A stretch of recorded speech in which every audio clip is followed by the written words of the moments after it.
بسم اللہ الرحمن الرحیم۔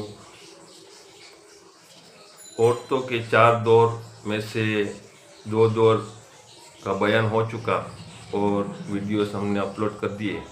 اب تیسرا دور عورت کی شادی کے بعد کا، نکاح کے بعد کا، اس کا پہلا پارٹ ہم نے اپلوڈ کیا۔ اب انشاءاللہ عز و جل دوسرا پارٹ توجہ کے ساتھ سنیے اور اس پر عمل کرنے کی کوشش کیجیے۔ حضور صلی اللہ تعالیٰ علیہ وسلم نے فرمایا کہ اللہ تعالیٰ نے 3 شخصوں کی امداد اپنے ذمہ کرم پر لی ہے۔ رسول پاک نے 3 شخصوں کی ذمہ داریاں لی۔ اس میں سے پہلی ذمہ داری وہ غلام جو اپنے آقا سے آزاد ہونے کے لیے کسی قدر رقم ادا کرنے کا عہد کرے اور اپنے عہد کو پورا کرنے کی نیت رکھتا ہو۔ دوسرا، خدا کی راہ میں جہاد کرنے والا۔ تیسرا، وہ نکاح کرنے والا یا نکاح کرنے والی جو نکاح کے ذریعے حرام کاری سے بچنا چاہتی ہو اور چاہتا ہو۔ یہ 3 شخصوں کا ذمہ لیا ہے رسول پاک نے، تو ہمیں ان چیزوں سے بھرپور بچنے کی کوشش کرنی چاہیے، اسلامی بہنوں کو بھی اور اسلامی بھائیوں کو بھی۔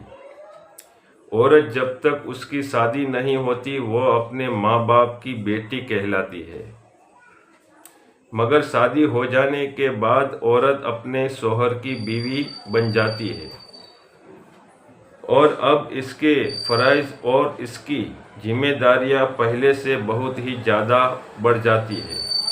اور تمام حقوق و فرائض جو بالغ ہونے کے بعد عورت پر لازم ہو گئے تھے،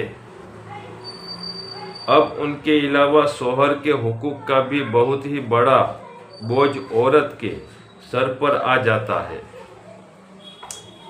جس کا ادا کرنا ہر عورت کے لیے بہت ہی بڑا فریضہ ہے۔ ہر عورت پر لازمی ہے کہ اس کے شوہر کے حقوق کو ادا کرنے کی بھرپور کوشش کی جائے۔ یاد رکھو کہ شوہر کے حقوق کو اگر عورت نہ ادا کر کرتی ہے، یاد رکھو اگر شوہر کے حقوق کو عورت ادا نہیں کرتی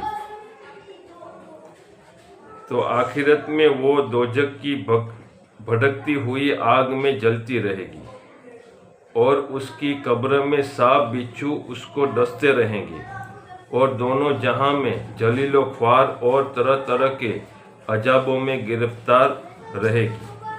اس لیے شریعت کے حکم کے مطابق ہر عورت پر فرض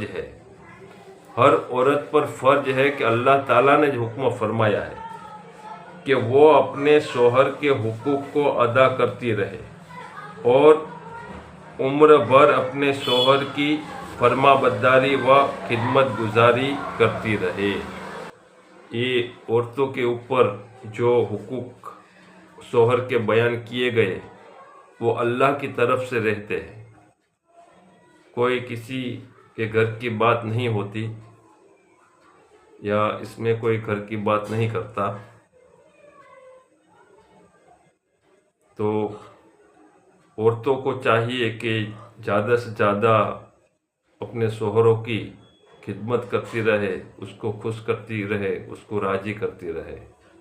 اس کے بعد انشاءاللہ تیسرا پارٹ شروع ہوگا، شوہر کے حقوق جو بیان کیے گئے ہیں، اس میں اس کا خلاصہ بھی آئے گا، اور شادی کے بعد کیا کیا مرحلات ہو گئے، اس کو کس طرح سے ہمیں گزارنی چاہیے زندگی دونوں کو مل کر راضی خوشی سے، کسی کی طرح کی کوئی تکلیف نہ آئے۔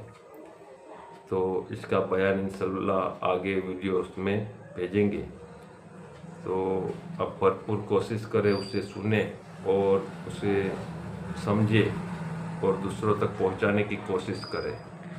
صلو علی الحبیب صلی اللہ تعالی علی محمد صلی اللہ علیہ وسلم.